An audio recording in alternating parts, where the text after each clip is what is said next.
سورہ یونس رکوع نمبر 6 تلاوت.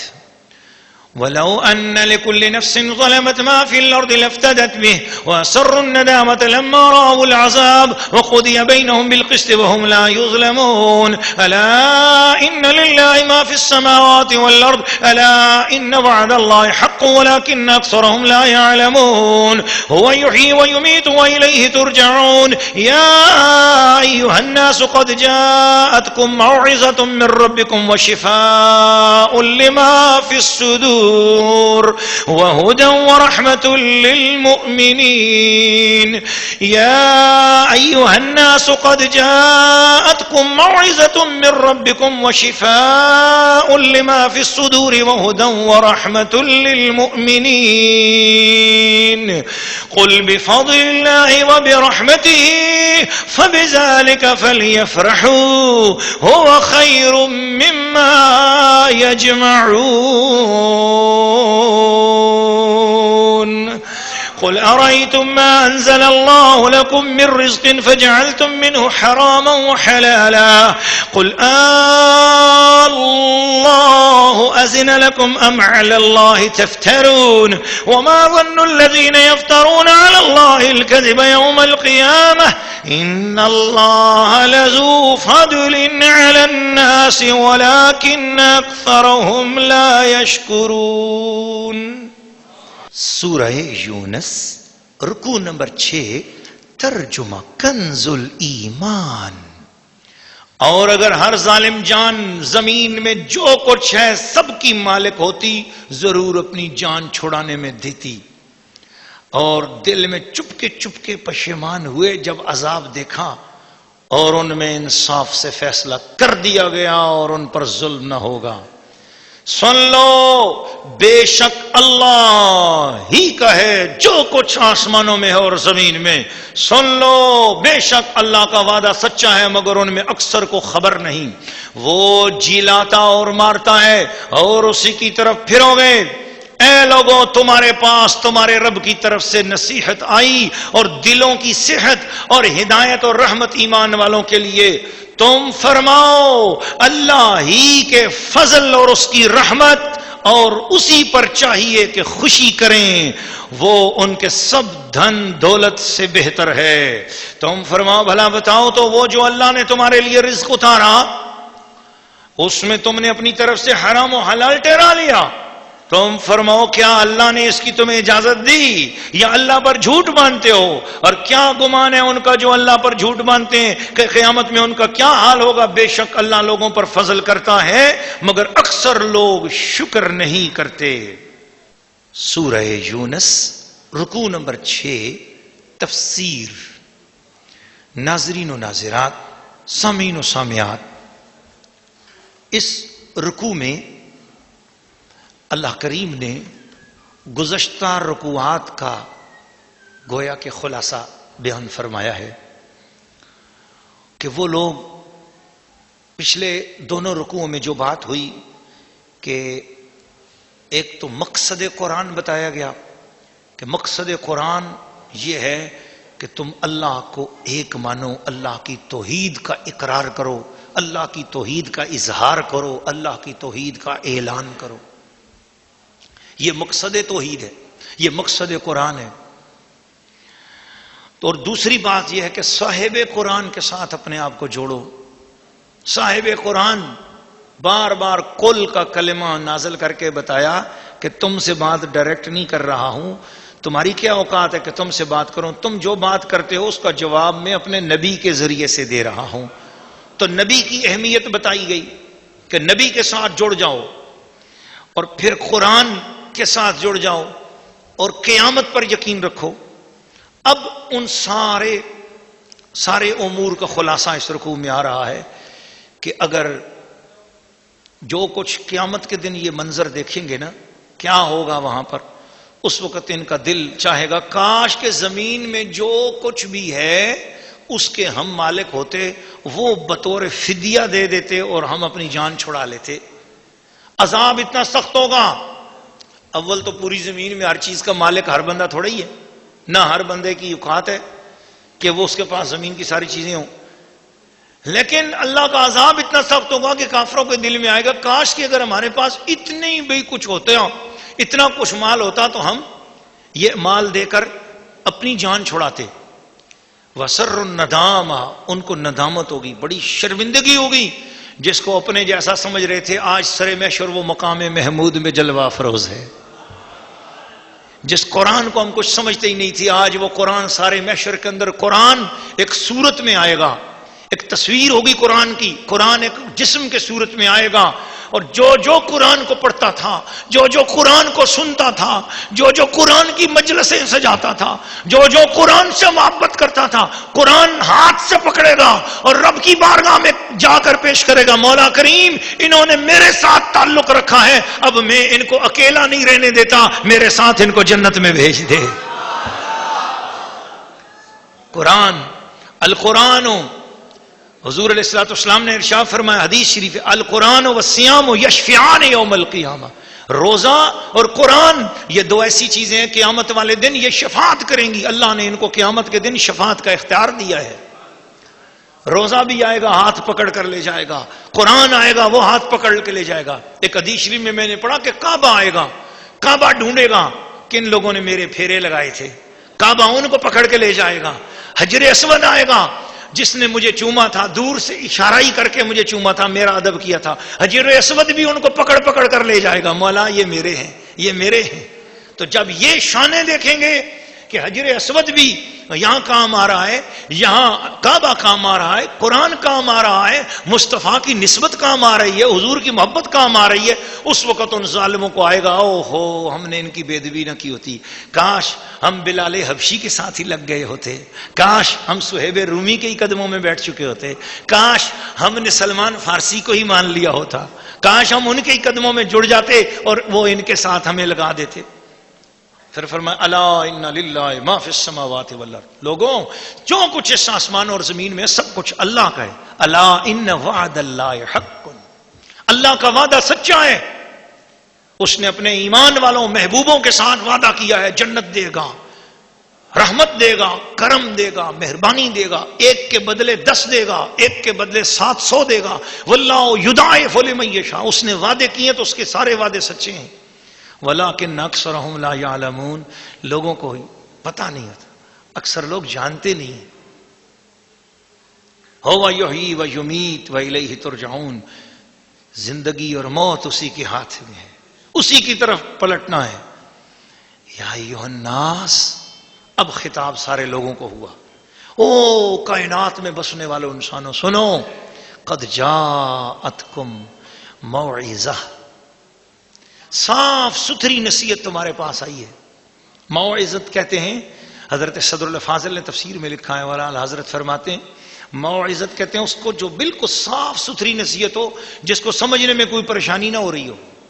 اتنی کھلی نصیحت تمہارے پاس آئی، کیا اس سے مراد کیا ہے؟ قرآن. من ربکم، تمہارے رب کی طرف سے آئی ہے. قد جاءتکم، بے شک آ گئی تمہارے پاس یہ صاف ستھری نصیحت، یہ قرآن تمہارے پاس آیا ہے. وشفاء لما فی الصدور، جو دلوں کی تندرستی ہے وہ اس قرآن میں ہے.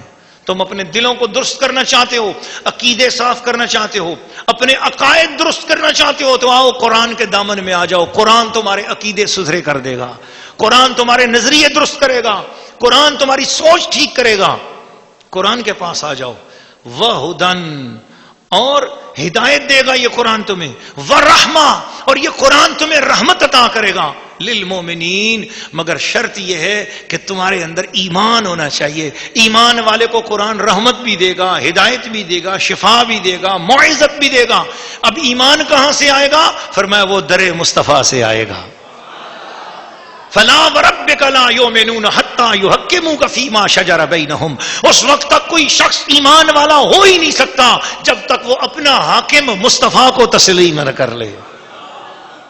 وہی ایمان والا ہوتا ہے جس کا حاکم، جس کا آقا، جس کا مولا، جس کا مالک محمد الرسول اللہ ہو جائے. اب جب بات حضور کی آ گئی، اب ایک اور مرتبہ رب نے اپنے محبوب سے کہا، محبوب قل، پیچھے قرآن کی بات آ گئی نا، آپ نے قرآن کی آیت سن لی، بڑی کنسنٹریٹ پلیز، بڑی توجہ کے ساتھ سنیے. پچھلی آیت نمبر 57 جو تھی، اس ساری آیت کے اندر قرآن کی بات تھی نا، قرآن کی بات آئی نا. اب اگلی آیت سنیے. اللہ پاک نے ارشاد فرمایا، آیت نمبر 58 سورہ یونس، ارشاد فرمایا قل بفضل اللہ. محبوب اب آپ فرماؤ اپنی زبان سے ان سے کہ بفضل اللہ و برحمتہ، اللہ کا فضل اور اس کی رحمت تمہیں مل جائے. یعنی جب تمہیں قرآن مل گیا اور قرآن والا رسول مل گیا، فَبِذَالِكَ فَلْيَفْرَحُوا، تو اس کے ساتھ تم خوشیاں منایا کرو. اللہ یہ میلاد النبی کا مہینہ ہے، ربیع الاول شریف ہے. حضور صلی اللہ علیہ وسلم 12 ربیع الاول 20 اپریل سن 571 عیسوی کو اس دنیا میں جلوہ افروز ہوئے تھے. صبح 4 بجے کا وقت قریب تھا. اس لمحے رات جا رہی تھی، دن آ رہا تھا. رات کی تمنا تھی کہ مصطفیٰ میرے اندر آئیں، دن چاہتا تھا کہ اللہ کا حبیب میرے اندر آئے.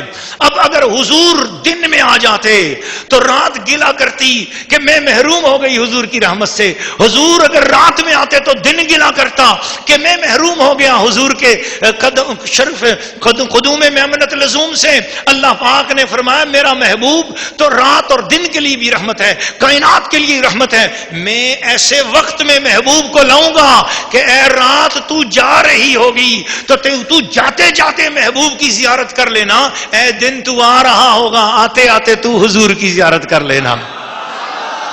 قل بفضل اللہ و برحمتہ، یہ اللہ کا فضل اور یہ اللہ کی رحمت، یہ قرآن اور قرآن والا. فبذالک فلیفرحوا، اس کے ساتھ خوشیاں مناؤ.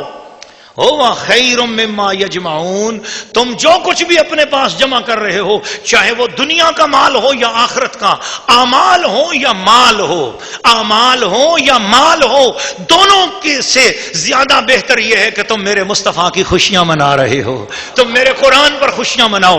قرآن اور صاحب قرآن کا جشن منانا یہ دنیا کے مال سے بھی بہتر ہے اور آخرت کے اعمال سے بھی زیادہ بہتر ہے. ناظرین و ناظرات، آپ نے توجہ کے ساتھ سنا ہے کہ اللہ پاک نے قرآن اور صاحب قرآن کی خوشیاں منانے کا حکم دیا. اس آیت کی تفسیر میں چونکہ آج 12 ربیع الاول کی عظیم الشان رات بھی ہے، یہ سن 1433 ہجری ہے، اور آج کی عظیم الشان رات حضور صلی اللہ علیہ وسلم کا میلاد مبارک ساری کائنات کے مسلمان شرق سے غرب تک منا رہے ہیں. مساجد بھری ہوئی ہیں، گھروں پہ رونقیں ہیں، گلیوں میں رونقیں ہیں. کیوں نہ رونق ہو کہ خوشی ہے آمنہ کے لال کے تشریف لانے کی. اس لیے آئیے میں ذرا اولیاء امت، علماء امت اور اس امت کے جتنے مفسرین بڑے گزرے ہیں ان کی تفسیر سے کچھ تھوڑا سا حوالہ تبرکن اور تیمنن پیش کرنا چاہتا ہوں. اس آیت پر تھوڑا سا توجہ دلانا چاہتا ہوں. یوں قرآن کی تفسیر بھی ہو جائے گی اور میلاد مصطفیٰ کے حوالے سے تقریر بھی ہو جائے گی. آپ پوری توجہ کے ساتھ سماعت فرمائیے، اور بڑی علمی گفتگو بھی ہے اور آپ لوگوں کے لیے بڑی کام کی بات ہے.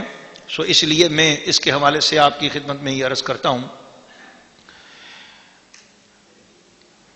علامہ زمخشری رحمت اللہ تعالی علیہ وہ بیان فرماتے ہیں کہ یہ جو قرآن مجید کے اندر فضل اور رحمت کا کلمہ آیا ہے، اس سے مراد ذالک فبذالک فلیفرحوا سے مراد وہ فضل ہے جو اللہ نے محمد مصطفیٰ کو عطا فرمایا ہے. اور حضرت واللہ ذو الفضل العظیم کی تفسیر میں اللہ بڑے فضل والا ہے، تو فضل سے کیا مراد ہے؟ علامہ طبرسی رحمت اللہ تعالی علیہ مجمع البیان فی تفسیر القرآن اپنی تفسیر میں علامہ طبرسی لکھتے ہیں، فرماتے ہیں واللہ ذو الفضل العظیم یعنی ذو المن العظیم علی خلقہ ببعثت محمد صلی اللہ علیہ وسلم. اللہ پاک بڑے فضل والا ہے. اس بڑے فضل والے سے مراد کیا ہے؟ بڑے فضل، وہ بڑا فضل کیا ہے جو اللہ کا بڑا فضل ہے؟ کیا وہ پہاڑ کا رب ہے؟ کوئی بڑا پہاڑ ہے وہ بڑا فضل؟ وہ کیا ہے؟ وہ فضل کیا چیز ہے؟ کوئی پانی ہے، کوئی سمندر ہے، کوئی آسمان ہے، کوئی زمین ہے، وہ کیا چیز ہے؟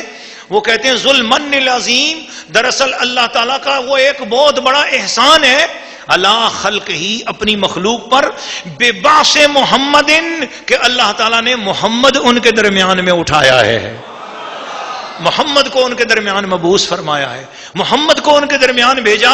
محمد کا بھیجا جانا یہ اللہ کا بڑا فضل ہے، اور اللہ فرما رہا ہے واللہ ذو الفضل العظیم، اللہ بڑے فضل عظیم والا ہے، یعنی اللہ وہ ہے جو محمد والا ہے۔ سبحان اللہ، یہ ترجمہ ہے واللہ ذو الفضل العظیم کا ترجمہ علامہ طبرسی کے نزدیک یہ بنتا ہے واللہ ذو الفضل العظیم، یعنی اللہ محمد کو مبعوث فرمانے والا، یہ بہت بڑا اس کا فضل ہے کہ جو اللہ نے اپنا محبوب تمہیں عطا فرما دیا ہے۔ علامہ ابن جوزی رحمت اللہ تعالی علیہ زاد المسیر میں فی علم تفسیر ارشاد فرماتے ہیں واللہ ذو الفضل العظیم بے ارسال محمد، اللہ بڑے فضل والا ہے، یعنی اس نے محمد کو رسول بنایا ہے، اس لیے وہ بہت بڑے فضل والا ہے۔ اس کے فضل کی تعریف کیا ہے؟ کون سی چیز ہے؟ کوئی درخت، کوئی پہاڑ، کوئی چیز ذہن میں کیا آتا ہے؟ کس چیز کو دیکھیں تو پتا چلے کہ اللہ بڑے فضل والا ہے؟ فرمایا جب اللہ کو بڑے فضل میں دیکھنا ہو، فضل میں دیکھنا ہو، تو آپ اپنے دیکھو، اس پر اس نے فضل کیا ہے کہ تمہیں جانور نہیں بنایا، انسان بنایا، یہ اس کا بڑا فضل ہے تمہارے اوپر۔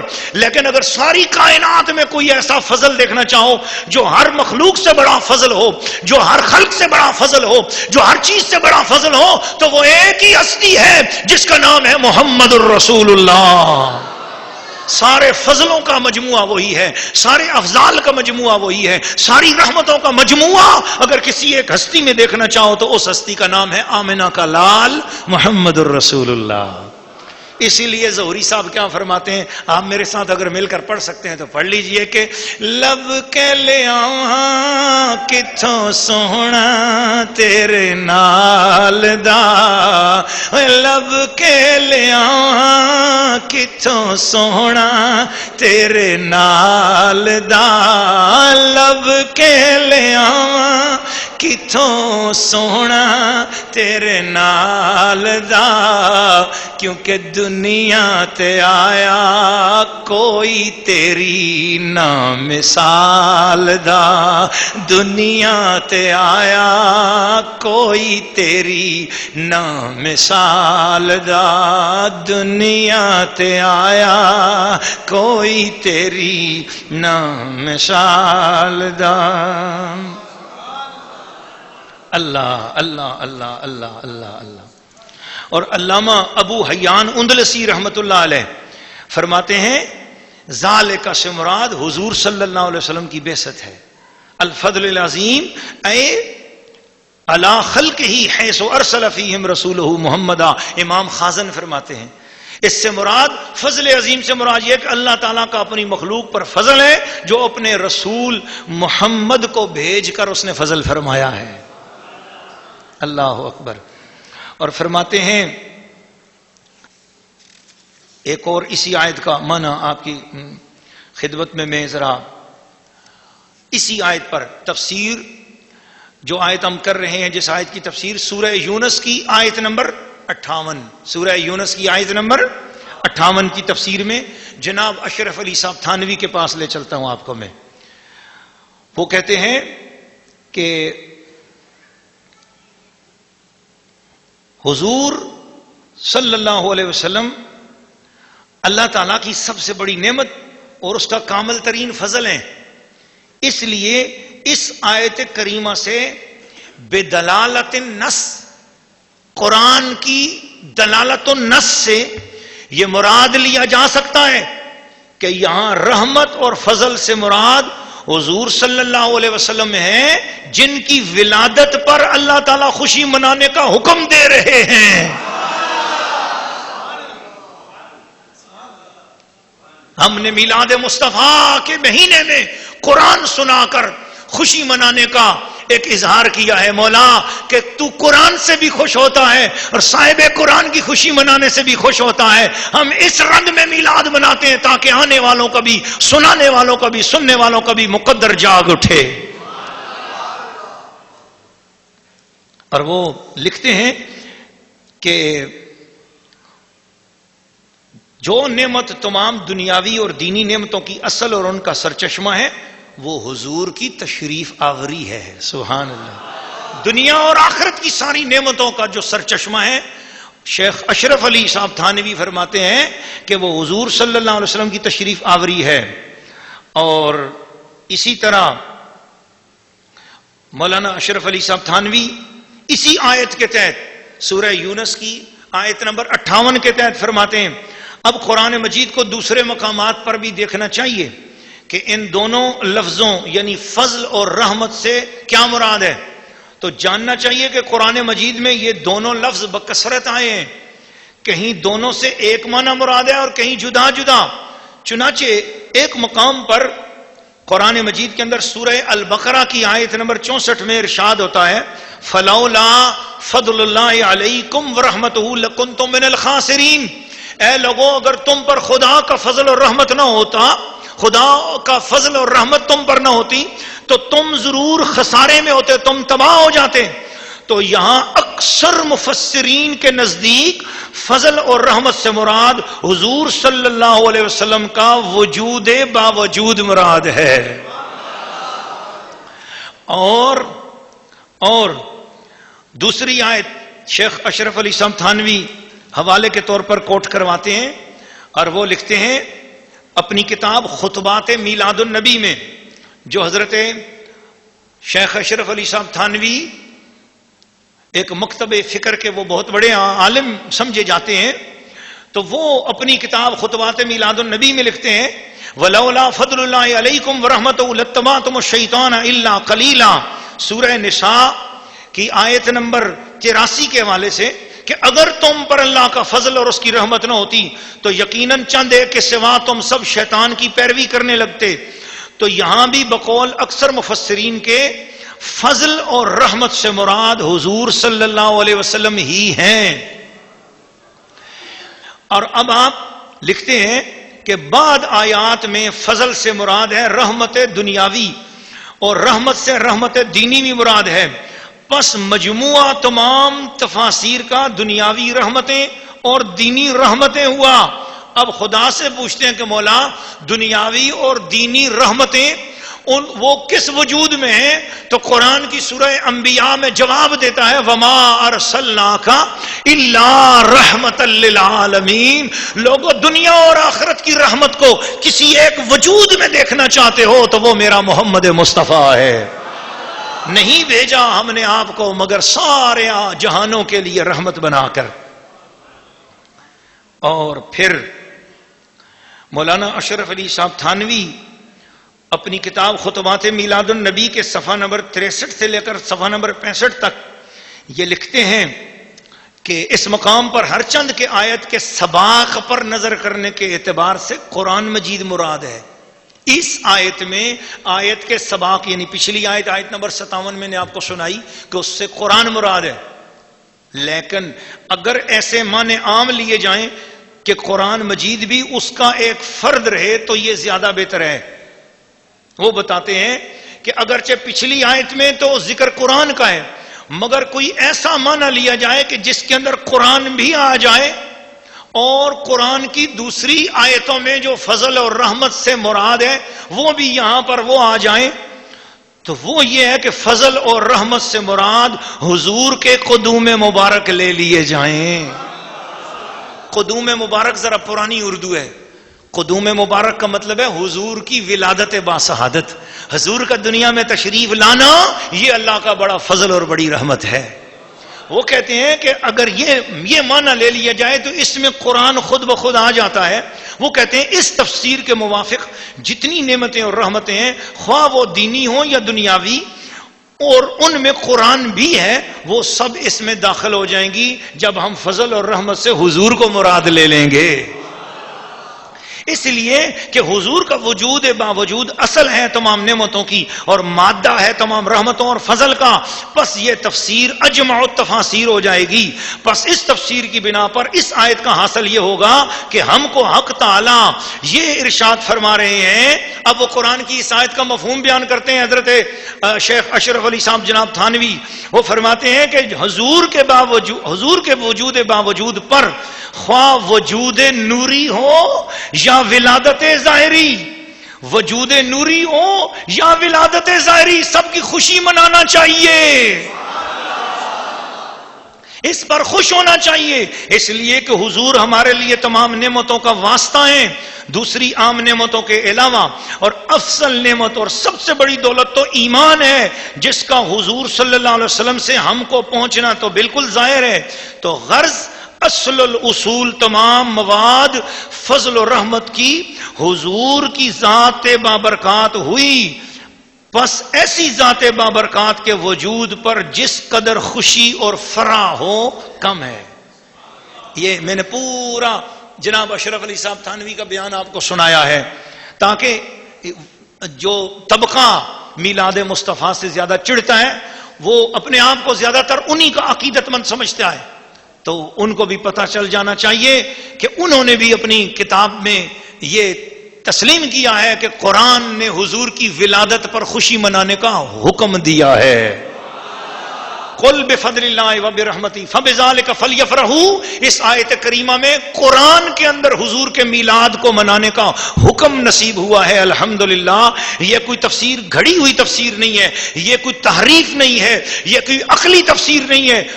القرآن یفسر بعدہ بعدا. قرآن کی تفسیر بالقرآن ہے، قرآن کی قرآن سے تفسیر کی جا رہی ہے. اس کے نتیجے میں یہ بات بڑے بڑے اجل علماء کا حوالہ میں آپ کو دے چکا ہوں، اور پھر میں نے آپ کو یہ حوالہ بھی لاسٹ میں دیا ہے کہ انہوں نے بھی یہی مراد لیا کہ اس سے مراد یہ ہے کہ حضور کا دنیا میں جو تشریف لانا ہے، حضور کی جو بعثت ہے، حضور کی جو رسالت ہے، حضور کی ولادت، حضور کے میلاد مبارک محمد مصطفیٰ جان دو عالم، راحت آمنہ اور تسکین حلیمہ، راحت مکہ، جان مدینہ، میرے آقا سرور قلب و سینہ محمد الرسول اللہ صلی اللہ علیہ وسلم کا میلاد منانا قرآن کے حکم سے ثابت ہے.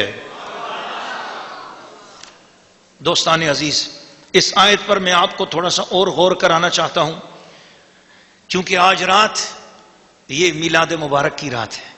اور مسلمانوں، یہ بھی عرض کرتا چلوں کہ ہمارا جو یہ دورہ تفسیر قرآن ہے، ہم نے اس کو میلاد پاک مصطفیٰ زیر سایہ قرآن مصطفیٰ یہ عنوان دیا تھا کہ یہ دورہ تفسیر قرآن ہوگا اور میلاد مصطفیٰ کے مہینے میں ہوگا. حضور کی خوشی بھی ہوگی، قرآن کی خوشی بھی ہوگی. ہم جشن قرآن بھی منائیں گے، جشن صاحب قرآن بھی منائیں گے.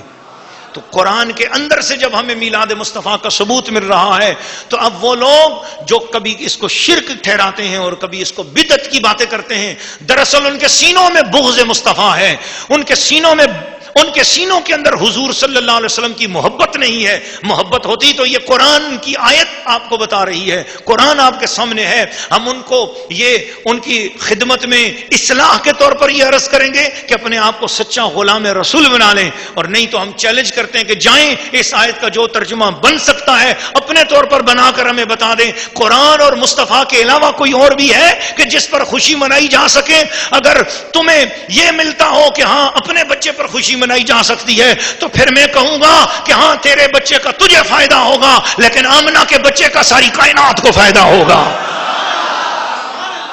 تو اگر تیرے بچے پر خوشی منائی جا سکتی ہے اور وہ جائز ہے، تو مصطفیٰ کریم پر کی آمد پر خوشی اس لیے منائی جا سکتی ہے کہ تیرے بچے کے آنے پر تو کوئی پتہ نہیں عذاب آئے یا نہ آئے اور یا رحمت ملے یا نہ ملے، لیکن حضور کے تشریف لانے سے پہلے زمین ناپاک تھی اور حضور نے فرمایا میرے میلاد کی یہ عظمت ہے کہ جعلت لی الارض مسجدا، ادھر میں نے زمین کی دھرتی پر قدم رکھا، اللہ نے ساری زمین کو پاک کر دیا. کیوں نہ خوشی منائے ان کی؟ اس آیت کا ترجمہ قرآن بتا رہا ہے کہ ان کی خوشیاں مناؤ. بس جس کے دل کا تعلق مدینے والے کے ساتھ جڑا ہوگا وہ تو خوشیاں منائے گا. اب جس کا تعلق ہی نہیں ہے، غیر کیوں خوشیاں منائے؟ جو غیر ہوگا وہ خوشی نہیں منائے گا نا. غیر جو ہوا تو غیر سے ہم گلہ بھی نہیں کرتے، غیر سے گلا کیا کرنا؟ اور غیر نے اگر اپنے گھر اندھیرا کر رکھا ہے اور اس کے دل میں ہی اندھیرا ہے تو گھر میں بھی تو اندھیرا ہوگا. کوئی بات نہیں سنیا، یہ تو بات پتہ چلے گی قیامت کے دن جا کر. یہ خوشیاں منانے کا کتنا بڑا صلہ مل رہا ہے. اللہ اکبر. محبت والوں اور پیار والوں، میں آپ کے سامنے اس وقت اس آیت کریمہ کے 10 تاکیدات آپ کے سامنے رکھ رہا ہوں کہ اللہ نے تاکید سے حکم دیا کہ میلاد منایا کرو، میرے محبوب کی خوشیاں منایا کرو. کتنی تاکیدیں ہیں اس میں؟ 10 بار ایک آیت میں. اور ایسی بے مثل و بے مثال آیت ہے قرآن مجید میں، اس طرح کسی اور حکم میں اللہ نے اتنی تاکیدیں نہیں کہیں، اتنی تاکید سے کسی اور بات نہیں کی جتنی اس آیت میں اپنے محبوب کے میلاد کی خوشیوں کے حوالے سے بات کی. آئیے ذرا تھوڑی سی علمی بات ہے، آپ ناراض نہ ہونا، ذرا توجہ کے ساتھ سنیں گے تو بڑا سمجھ میں آ جائے گی انشاءاللہ. نمبر 1، پہلی تاکید، قل، محبوب تو فرما. اللہ، میرا تو قرآن ہے، یہ لوگ پڑھیں گے تو میرا تو فرمان ہوگا، لیکن قل کہہ کر فرمان الہی کو فرمان رسول بھی بنا دیا تاکہ 2 تاکیدیں ہو جائیں. قل، محبوب تو بھی کہہ دے. کل کو کوئی یہ نہ کہ نبی کا میلاد ہے تو نبی نے نہیں کہا تھا. فرمایا نبی کو تو اللہ نے کہا تھا کہ اے نبی تو اپنا میلاد منوا. سبحان اللہ. پہلی تاکید ہے، تو اپنا میلاد منوا، تو اپنی ولادت کی خوشیاں کروا ان سے. تو یہ اللہ کا حکم بھی ہو گیا اور حضور کی مرضی بھی ہو گئی. کہو سبحان اللہ. پہلا لفظ قل سے پتا چلا کہ میلاد مصطفیٰ منانا اللہ کا حکم بھی ہو گیا اور حضور کی مرضی بھی ہو گئی. دوسری تاکید سنیے، بفضل اللہ، اللہ کے فضل کی وجہ سے. اللہ کے فضل کی وجہ سے. سوال یہ پیدا ہوتا ہے کہ اللہ کے فضل کی وجہ سے کیا؟ جی، قل بفضل اللہ، اے محبوب فرماؤ کہ اللہ کے فضل کی وجہ سے. ابھی فکرہ تو آگے چل رہا ہے نا، بس اتنے فکرے پر اللہ کے فضل کی وجہ سے. اے محبوب فرماؤ اللہ کے فضل کی وجہ سے. تو ایک بفضل اللہ میں استفہام آ گیا کہ ایک سوال ذہن میں کھڑا ہو گیا، کیا کہنا چاہتا ہے رب؟ اللہ کے فضل کی وجہ سے کیا؟ یہ جو توجہ دلائی، یہ توجہ بھی تاکید میں ہے. یہ دوسری تاکید ہے کہ متوجہ کر دیا. ابھی حکم نہیں دیا، متوجہ کیا کہ میلاد مناؤ تو ایسے ہی نہ منانا، پوری توجہ اور خلوص کے ساتھ منانا. یہ بفضل اللہ کی طرف جو استفہامی انداز بنتا ہے، یہ اس سے فیض مل رہا ہے. پھر تیسری بات فرمائی، وَبِرَحْمَتِهِ، فضل اللہ فرما دیا تھا، اس کا فضل، لیکن فرمایا کہ جو کہنے والے ہیں وہ کوئی بہت ہی اونچی بات ہے، اس لیے ساتھ صرف فضل کی بات نہیں کی، فرمایا وَبِرَحْمَتِهِ، اللہ کی رحمت کی وجہ سے. یہاں پھر استفہام آ گیا. اور فصاحت و بلاغت کے قاعدے میں جہاں استفہام تکرار سے آ رہا ہو وہ بات اہمیت کے اوپر اہمیت کی حامل ہو جاتی ہے. تو اس لیے فرمایا قل بفضل اللہ، آپ فرما دیجئے اللہ کے فضل سے، وبرحمتہ، اور اس کی رحمت کے فضل سے. گویا کوئی بہت بڑی اہم بات کی جا رہی ہے، تو گویا برحمتہ ہی کہہ کر ایک دوسری تاکید کر دی کہ آپ نے اللہ کے محبوب کے میلاد کی جو خوشیاں منانی ہیں، لوگوں وہ خوشیاں خلوص سے بھی مناؤ. اور پھر یاد رکھ لینا وہ خوشیاں کوئی زحمت نہیں ہوں گی. یاد رکھ لینا تمہارے گھروں میں اگر کوئی زحمت بھی ہوگی تو وہ رحمت میں بدل جائے گی. رحمت ہی کے اندر یہ نقطہ مل رہا ہے. گھر میں اگر کوئی پریشانی بھی ہوگی، میرے محبوب کی خوشیاں مناؤ، ساری پریشانیاں دور ہو جائیں گی. میں دیکھوں گا یہ بندہ ہے تو گناہگار ہے، تو اس پر پریشانی آئی اس کے اپنے عملوں کی وجہ سے، مگر اس نے اپنے عملوں کو چھوڑ کر میرے محبوب کی خوشیاں منانا شروع کر دی ہیں. چلو میں اس کے عملوں کی کیا سزا دوں، اس کو اپنے محبوب کی خوشیوں پر اس کو جزا دے رہا ہوں. زحمت کو بھی رحمت میں بدل دیا. تو یہ رحمت ہی، یہ تیسری تاکید ہے. آؤ چوتھی تاکید سنو. اب کیا ہوا؟ اب بفضل اللہ و برحمتہ، فضل اور رحمت دونوں کو جمع کر کے اللہ نے بیان کیا. اگر فضل اللہ ہوتا تو ایک تاکید تھی، رحمتہ و برحمتہ، اور اس کی رحمت یہ با جمع کے لیے ساتھ آ گئی. قل بفضل اللہ و برحمتہ، تو با کے ساتھ، با حرف جار ہے، با کے ساتھ اسے آپس میں جمع کر دیا. تو فضل اور رحمت کو جب آپس میں جمع کر دیا تو یہ جمع کرنا بھی کوئی خاص متوجہ کر دیا کہ مولا فضل اور رحمت کو تو نے جمع کر دیا, کیا وجہ ہے؟ تو فرمایا جب فضل اور رحمت کو جمع کر دیا تو اشارہ کر دیا کہ لوگوں میرے مصطفیٰ کا میلاد نہ فقط فضل ہے نہ فقط رحمت ہے, بلکہ وہ زمین والوں تمہارے لیے اگر رحمت ہے تو آسمان سے تمہارے لیے فضل بھی ملتا چلا جائے گا. زمین پہ تمہیں رحمت سے نوازا جائے گا, آسمان سے تمہیں فضل سے بھی نوازا جائے گا. تم خوشیاں زمین پر ملاؤ گے, عرش والا بھی تمہارے اوپر فضل فرماتا چلا جائے گا. تو اس میں میلاد منانے میں تم اکیلے نہیں ہو. رحمت نے بتایا کہ زمین والے بھی شامل ہیں, فضل نے بتایا کہ آسمان والے بھی شامل ہیں.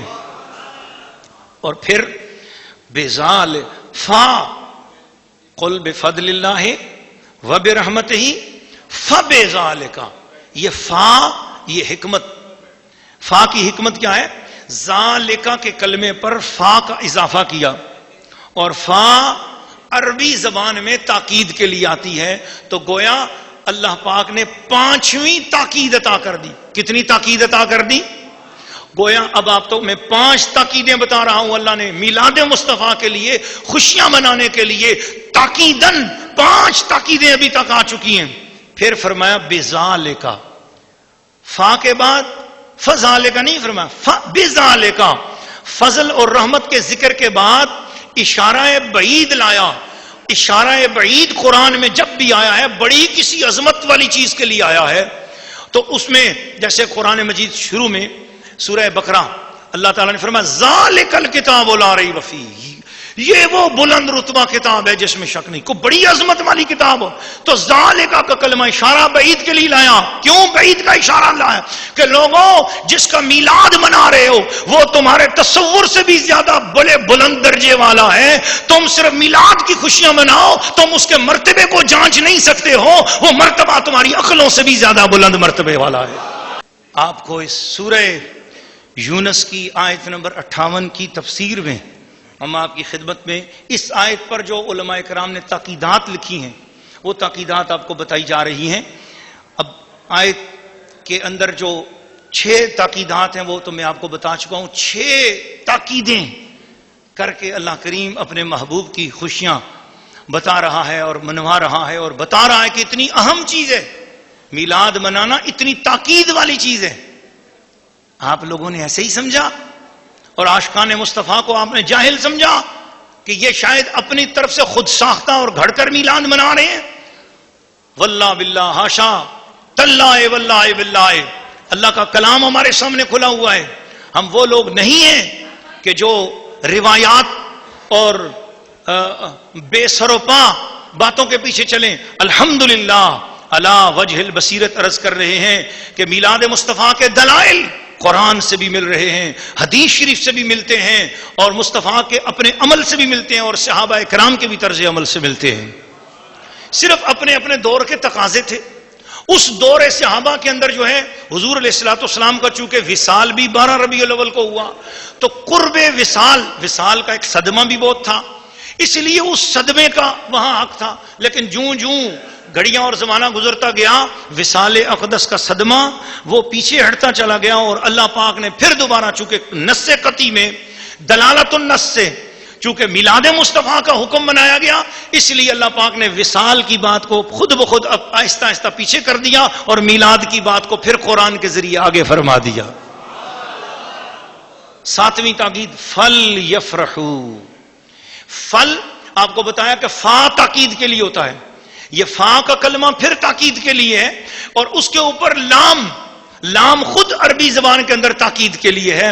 اور اللہ پاک نے تاکید 7ویں تاکید فرمائی, اور اب جا کر 7 مرتبہ تاکید کرنے کے بعد اب وہ بات سامنے رکھی. اتنی تاکید ہے قل بفضل اللہ وبرحمتہ فبذالک فلیفرحوا. اس فل جب اتنی 7 تاکیدیں آ گئیں اب کہا لوگ متوجہ ہو گئے، بندے متوجہ ہو گئے کہ اے اللہ تو بغیر تاکید کے بھی کوئی بات کہے، ایمان والے کب انکار کریں گے؟ اے اللہ جب بھی تو نے کوئی بات کی حرف تحقیق سے بات کر دی، حرف قد سے بات کر دی، تو نے اپنے لیے جب کوئی بات کرنی ہی تو تو نے کہا ان اللہ علی کل شیء قدیر، فقط انا کا کلمہ کہا، لیکن جب میلاد کی بات آئی فقط انا نہیں کہا، 7 تاکیدیں نازل کر کے تب فرمایا فلیفرحوا، فرمایا 7 مرتبہ تاکید سے کہہ رہا ہوں کہ لوگوں اپنی مجلسوں میں، اپنے گھروں میں، اپنے علاقوں میں جب مصطفیٰ کے میلاد کی باری آیا کرے تو دھوم سے خوشیاں منایا کرو۔ فلیفرحوا، اس پہ لام بھی تاکید کا، یا 8ویں تاکید ہے، اور 9ویں تاکید کہ میلاد منا کر اسے حقیر نہ سمجھنا، اسے کوئی رسم نہ سمجھ لینا، اسے کوئی رواج نہ سمجھ لینا۔ وہ کیا ہے اللہ کی نظر میں؟ کیا ہے جب عاشق کوئی آدمی کوئی میلاد منا رہا ہو، حضور کی خوشی کر رہا ہو، تو وہ خدا کی نظر میں کیا ہے؟ فرمایا مجھ سے پوچھو، دنیا والوں کے تانوں سے نہ ڈرنا، گستاخوں کی باتوں کا دھیان نہ دینا، میں اپنے نبی کو بھیجنے والا ہوں، میں نبی کو خوشیاں کروا رہا ہوں، میں قرآن کی خوشیاں منوا رہا ہوں، تو پھر تم نے جو بھی خوشی میرے قرآن کی منائی، میرے قرآن والے کی منائی، میرے محمد کا میلاد منایا، پھر وہ کیا ہے میری نظر میں؟ ہوا خیر، وہ بہت بہتر ہے۔ وہ کیا ہے؟ وہ بہت بہتر ہے۔ اب یہ وہ بہت بہتر ہے، یہ ایک الگ تاکید ہے، ہوا الگ تاکید ہے۔ اب 10ویں تاکید کیا ہے؟ کس چیز سے بہتر ہے؟ یہ تاکید سن لو، مما یجمعون، جو کچھ بھی تم جمع کر سکتے ہو، جو کچھ بھی تم نے جمع کیا ہوا ہے، جو کچھ تم جمع کرو گے، یجمعون مضارع کا صیغہ ہے، اور مضارع کے اندر یہ خاصیت ہوتی ہے، وہ حال اور ماضی، حال اور مستقبل دونوں زمانوں کو اپنے اندر قید رکھتا ہے۔ ہوا خیر مما یجمعون، وہ جو تم میرے مصطفیٰ کا میلاد مناؤ گے یہ اس قدر بہتر ہے، اتنا بہتر ہے۔ کس سے بہتر ہے؟ فرمایا مما یجمعون، جو کچھ تمہارے پاس ہے اس سے زیادہ بہتر ہے۔ اور تمہارے پاس کیا بہتر ہو سکتا ہے؟ یا دنیا بہتر ہو سکتی ہے، یا آخرت بہتر ہو سکتی ہے۔ فرمایا دنیا اگر بہتر ہے تو اس سے بھی میرے نبی کا میلاد بہتر ہے، اور تمہاری اگر آخرت اچھی ہے تو اس آخرت سے بھی زیادہ اچھا میرے نبی کا میلاد ہے۔ دو ہی چیزیں اچھی ہو سکتی ہیں، یا کسی کی دنیا اچھی ہو سکتی ہے یا کسی کی آخرت اچھی ہو سکتی ہے۔ فرمایا لیکن میری نظر میں دنیا والوں کی دنیا سے بھی، اور آخرت والوں کی آخرت سے بھی، اعمال والوں کے اعمال سے بھی، مال والوں کے مال سے بھی مجھے مصطفیٰ کریم کا میلاد زیادہ اچھا لگتا ہے۔ اور اس آیت کی تفسیر میں صرف اب ایک ہی بات کر کے اجازت چاہوں گا کہ چونکہ میری خوش نصیبی ہے کہ الحمدللہ کہ ہم نے میلاد مصطفیٰ زیر سایہ قرآن مصطفیٰ کے عنوان سے پورے اس ایک مہینے کو ہم نے قرآن مجید کے زیر سایہ گزارنے کا عزم کیا تھا۔ ہماری خوش نصیبی ہے کہ دوران تلاوت یہ آج ہی آیت نے آنا تھا، اور یہ میلاد کی رات بھی ہے۔ یہ گویا کہ اللہ پاک کی نظر میں بھی قرآن مجید کا یہ دورہ شریف اور یہ عظیم الشان سعادت والی مجلس اس لحاظ سے عرش اولا پہ بھی قبولیت والی ہے اور گنبد خضرا میں بھی قبولیت والی ہے۔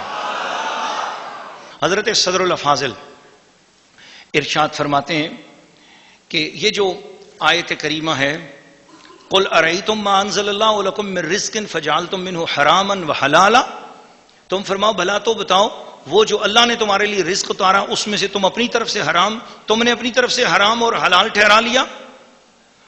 تم فرماؤ کہ اللہ نے تمہیں اس کی اجازت دی یا اللہ پر جھوٹ باندھتے ہو؟ یہ آیت کریمہ اس کی تفسیر میں آپ فرماتے ہیں کہ اہل جاہلیت نے جس طرح بحیرہ اور سائبہ یہ اونٹنیوں کو حلال جانور ہیں اس کو حرام قرار دیا تھا اپنی طرف سے، اس طرح بھی کسی کو کسی حلال چیز کو حرام نہیں ٹھہرایا جا سکتا۔ نہایت توجہ سے سننے والی بات ہے مسلمانوں۔ تو وہ لکھتے ہیں، فرماتے ہیں کہ اس آیت سے ثابت ہوا کہ کسی چیز کو اپنی طرف سے خود کوئی مسلمان، کوئی مفتی، کوئی شخص حلال یا حرام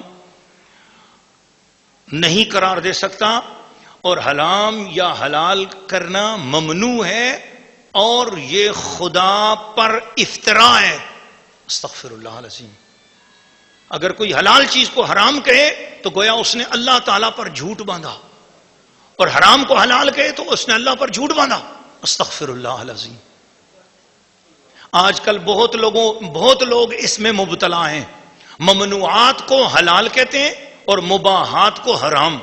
مثلا بعض لوگ سود کو حلال کرنے پر مصر ہیں، بعض لوگ تصویروں کو، اور بعض کھیل تماشوں کو، اور بعض عورتوں کی بے قیدیوں اور بے پردگیوں کو حلال سمجھتے ہیں، اور بعض لوگ بھوک ہڑتال کو بھی حلال سمجھتے ہیں۔ بھوک ہڑتال نہیں کرنی چاہیے۔ جو لوگ کسی بھی قسم کی سیاسی بھوک ہڑتال کرتے ہیں یا کسی دنیاوی وجہ سے بھی احتجاج کرتے ہو، بھوک ہڑتال کرتے ہیں، بھوک ہڑتال کرنا گناہ ہے، اور بھوک ہڑتال دراصل خودکشی ہے، اور خودکشی کو جو مباح سمجھے یہ بھی غلط بات ہے۔ جب اللہ تعالیٰ نے حرام سے منع کیا ہے تو پھر اس کو کون جائز سمجھ کر کیوں بھوک ہڑتال کی جاتی ہے؟ اور اسی طرح جو اس کو حلال ٹھہراتے ہیں، بعض لوگ ایسے بھی ہیں جو حلال چیزوں کو حرام ٹھہراتے ہیں اور حرام ٹھہرانے پر مصر ہیں۔ مثلا جیسے محفل میلاد کو، فاتحہ کو، 11ویں کو اور دیگر طریقہ ہائے ایصال ثواب کو، بعض میلاد شریف اور فاتحہ اور توشہ کی شیرینی اور تبرک کو، جو کہ سب حلال اور طیب چیزیں ہیں، ان کو ناجائز اور ممنوع بتاتے ہیں۔ تو ایسے لوگوں کو سمجھنا چاہیے کہ گویا وہ خدا تعالی، قرآن پاک نے کہا کہ گویا انہوں نے اللہ پر جھوٹ باندھا، اللہ پر افتراء کیا۔ اب مجھے بتائیں، میلاد شریف کے اندر دودھ تقسیم ہوتا ہے کہ نہیں ہوتا؟ تو کیا دودھ حلال ہے یا حرام؟ جی، حلوہ حلال ہے کہ یا حرام؟ کھانا حلال ہے یا حرام؟ بریانی حلال ہے یا حرام؟ جب یہ سب چیزیں حلال ہیں تو اب اگر آپ جو میلاد نہیں منانے والے، اگر وہ شخص یہ کہیں کہ جی یہ حرام ہے، یہ نہیں کھاتے، تو اس کا مطلب یہ ہے کہ اس نے اللہ پر جھوٹ باندھا، اس نے غلط بات کہی۔ دعا ہے کہ اللہ تعالی ہم سب کو اس قسم کی بے احتیاطیوں سے بچائے اور ہدایت نصیب فرمائے۔